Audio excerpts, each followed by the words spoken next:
Karma in its effect on character. Swami Vivekananda. The word karma is derived from the Sanskrit Kri, that is to do. All action is karma. Technically, this word also means the effects of actions. In connection with metaphysics, it sometimes means the effects, of which our past actions were the causes. But in Karma Yoga, we have simply to do with the word karma as meaning work. The goal of mankind is knowledge. That is the one ideal placed before us by Eastern philosophy. Pleasure is not the goal of man, but knowledge. Pleasure and happiness come to an end. It is a mistake to suppose that pleasure is the goal. The cause of all the miseries we have in the world is that men foolishly think pleasure to be the ideal to strive for. After a time, man finds that it is not happiness but knowledge towards which he is going, and that both pleasure and pain are great teachers, and that he learns as much from evil as from good. As pleasures and pain pass before his soul, they have upon it different pictures, and the result of this combined impressions is what is called man's character. If we take the character of any man, it really is but the aggregate of tendencies, the sum total of the bent of his mind. You will find that misery and happiness are equal forces in the formation of that character. Good and evil have an equal share in moulding character, and in some instances, misery is a great teacher than happiness. In studying the great characters the world has produced, I dare say, in the vast majority of cases, it would be found that it was misery that taught more than happiness. It was poverty that taught more than wealth. It was blows that brought out their inner fire more than praise. Now, this knowledge again is inherent in man. No knowledge comes from outside. It is all inside. What we say a man knows should in strict philosophical language be what he discovers or unveils. What a man learns is really what he discovers by taking the cover of his own soul, which is a mine of infinite knowledge.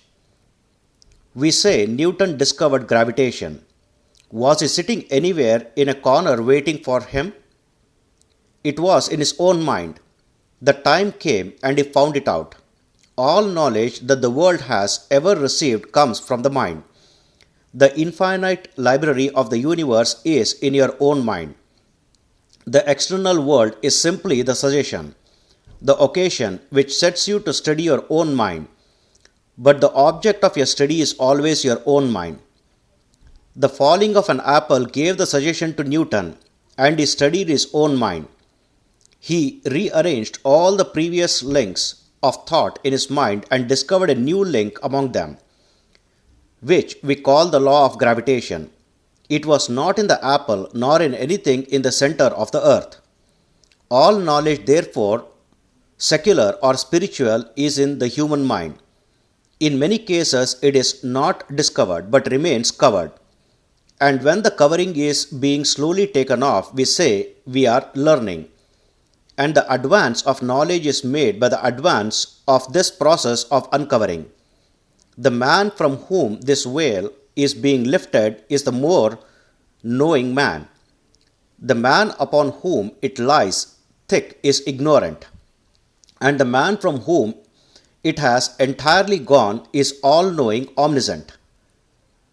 There have been omniscient men, and I believe there will be yet, and that there will be myriads of them in the cycles to come, like fire in a piece of flint. Knowledge exists in the mind. Suggestion is the friction which brings it out. So, with all our feelings and actions, our tears and our smiles, our joys and our griefs, our weeping and our laughter, our curses and our blessings, our praises and our blames, Every one of these we may find, if we calmly study our own selves, to have been brought out from within ourselves by so many blows. The result is what we are. All these blows taken together are called karma, that is work, action. Every mental and physical blow that is given to the soul, by which, as it were, fire is struck from it, and by which its own power and knowledge are discovered, is karma. This word being used in its widest sense, thus we are all doing karma all the time. I am talking to you, that is karma. You are listening, that is karma. We breathe, that is karma. We walk, karma. Everything we do, physical or mental, is karma, and it leaves its marks on us. There are certain works which are, as it were, the aggregate, the sum total of a large number of smaller works. If we stand near the seashore and hear the waves dashing against a shingle, we think it is such a great noise, and yet we know that one wave is really composed of millions and millions of minute waves. Each one of these is making a noise, and yet we do not catch it. It is only when they become the bigger aggregate that we hear. Similarly, every pulsation of the heart is work. Certain kinds of work we feel and become tangible to us. They are at the same time the aggregate of a number of small works. If you really want to judge of the character of a man, look not at his great performances. Every fool may become a hero at one time or another. Watch a man do his most common actions. Those are indeed the things which will tell you the real character of a great man. Great occasions rose even the lowest of human beings to some kind of greatness. But he alone is the really great man whose character is great always, the same wherever he be. Karma, in its effect on character, is the most tremendous power that man has to deal with. Man is, as it were, a center and is attracting all the powers of the universe towards himself. And in this center is fusing them all and again sending them off in a big current. Such a center is the real man, the Almighty, the Omniscient. And it draws the whole universe towards him, good and bad, misery and happiness, all are running towards him and clinging around him. And out of them he fashions the mighty stream of tendency called character and throws it outwards. As he has the power of drawing in anything, so has he the power of throwing it out. All the actions that we see in the world, all the movements in human society, all the works that we have around us are simply the display of thought, the manifestation of the will of man. Machines or instruments, cities, ships, or men of war, all these are simply the manifestation of the will of man.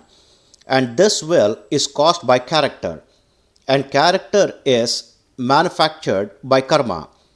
As is karma, so is the manifestation of the will. The men of mighty will the world has produced have all been tremendous workers, gigantic souls, with wills powerful enough to overturn worlds, wills they got by persistent work, through ages and ages. Such a gigantic will as that of a Buddha or a Jesus could not be obtained in one life, for we know who their fathers were. It is not that their fathers ever spoke a word for the good of mankind. Millions and millions of carpenters like Joseph had gone, millions are still living, millions and millions of petty kings like Buddha's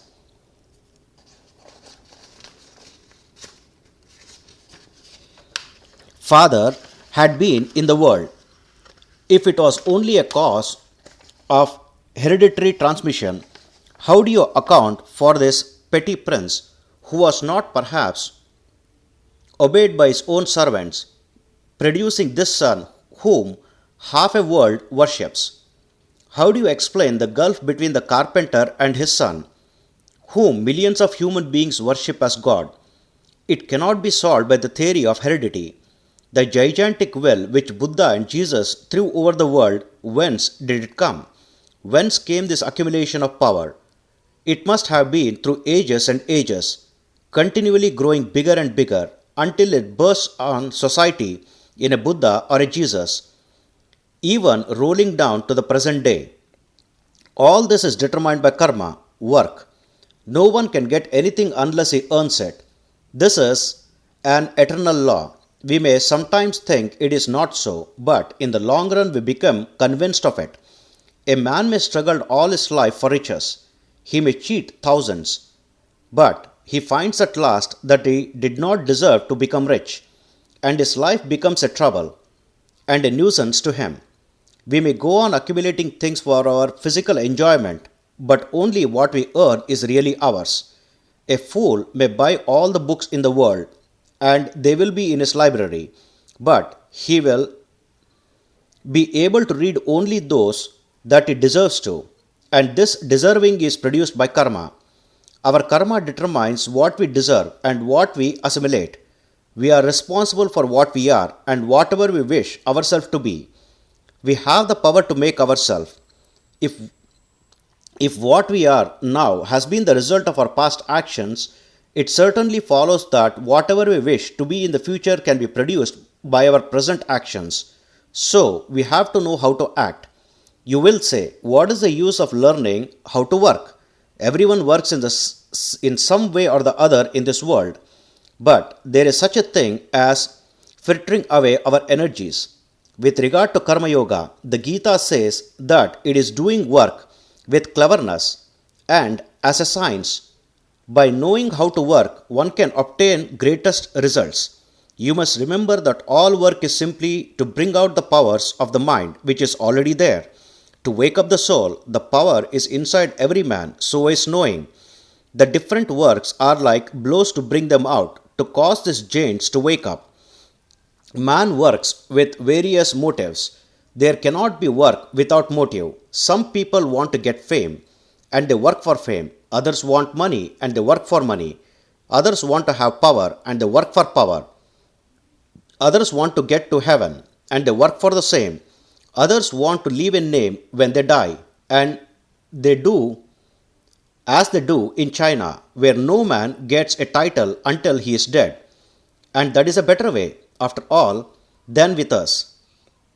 When a man does something very good there, they give a title of nobility to his father, who is dead, or to his grandfather. Some people work for that. Some of the followers of certain Mohammedan sect work all their lives to have a big tomb built for them when they die. I know sects among whom, as soon as a child is born, a tomb is prepared for it. That is, among them, the most important work a man has to do. And the bigger and finer the tomb, the better off the man is supposed to be. Other works, as a penance, do all sorts of wicked things. They then erect a temple or give something to the priest to buy them off and obtain from them a passport to heaven. They think that this kind of beneficence will clear them and they will go scot-free in spite of their sinfulness. Such are some of the various motives for work. Work for work's sake. There are some who are really the salt of the earth in every country and who work for work's sake, who do not care for name or fame or even to go to heaven. They work just because good will come of it. There are others who do good to the poor and help mankind from still higher motives, because they believe in doing good and love good. The motive for name and fame is immediate results as a rule. They come to us when we are old and have almost done with life. If a man works without any selfish motive in view, does he not gain anything? Yes, he gains the highest. Unselfishness is more paying. Only people have not the patience to practice it. It is more paying from the point of view of health also. Love, truth, and unselfishness are not merely moral figures of speech, but they fall because in them lies such a manifestation of power. In the first place, a man who can work for 5 days or even for 5 minutes without any selfish motive whatever, without thinking of future, of heaven, of punishment or anything of the kind, has in him the capacity to become a powerful moral giant. It is hard to do it, but in the heart of hearts we know its values, the good it brings. It is the greatest manifestation of power. This tremendous restraint, self restraint, is a manifestation of greater power than all outgoing action. A carriage with four horses may rush down a hill unrestrained, or the coachman may curb the horses. Which is the greatest manifestation of power? To let them go or to hold them? A cannonball flying through the air goes a long distance and falls. Another is cut short in its flight by striking against a wall, and the effect generates intense heat. All outgoing energy following a selfish motive is frittered away. It will not cause power to return to you, but if restrained, it will result in development of power. This self-control will tend to produce a mighty will, a character which makes a Christ or a Buddha. Foolish men do not know this secret. They nevertheless want to rule mankind. Even a fool may rule the whole world. If you let him wait a few years, restrain that foolish idea of governing, and when the idea is wholly gone, he will be a power in the world. The majority of us cannot see beyond a few years, just as some animals cannot see beyond a few steps. Just a little narrow circle. That is our world. We have not the patience to look beyond and thus become immortal and wicked. This is our weakness, our powerlessness. Even the lowest form of work are not to be despised. Let the man who knows no better work for selfish ends, for name and fame, but everyone should always try to get towards higher and higher motives and to understand them. To work we have the right, but not to the fruits thereof. Leave the fruits alone. Why care for results? If you wish to help a man, never think what that man's attitude should be towards you. If you want to do a great or good work, do not trouble to think what the result will be. There arises a difficult question in this ideal of work. Intense activity is necessary. We must always work. We cannot live a minute without work. What then becomes of rest? Here is one side of the life struggle, work in which we are whirled rapidly round. And here is the other, that of calm, retiring, renunciation. Everything is peaceful around. There is very little of noise and show, only nature with her animals and flowers and mountains. Neither of them is a perfect picture. A man used to solitude, if brought in contact with the surging whirlpool of the world, will be crushed by it. Just as the fish that lives in the deep sea water, as soon as it is brought to the surface, breaks into pieces. Deprived of the weight of water on it that has kept it together, can a man who has been used to the turmoil and the rush of life live at ease if he comes to a quiet place? He suffers and perchance may lose his mind. The idea is he who in the midst of the greatest silence and solitude finds the intensate activity, and in the midst of the intensate activity finds the silence and solitude of the desert. He has learned the secret of restraint. He has controlled himself. He goes through the streets of a big city with all its traffic, and his mind is as calm as if he were in a cave, where not a sound could reach him, and he is intensely working all the time. That is the idea of Karma Yoga, and if you have attained to that, you have really learned the secret of work. But we have to begin from the beginning, to take up the works as they come to us and slowly make ourselves more unselfish every day. We must do the work and find out the motive power that prompts us, and also, without exception, in the first years, we shall find that our motives are always selfish, but gradually this selfishness will melt by persistence, till at last will come the time when we shall be able to do really unselfish work. We may all hope that some day or other, as we struggle to the path of life, there will come a time when we shall become perfectly unselfish. And the moment we attain to that, all our powers will be concentrated, and the knowledge which is ours, will be manifest. Here ends the karma in its effect on character by Swami Vivekananda.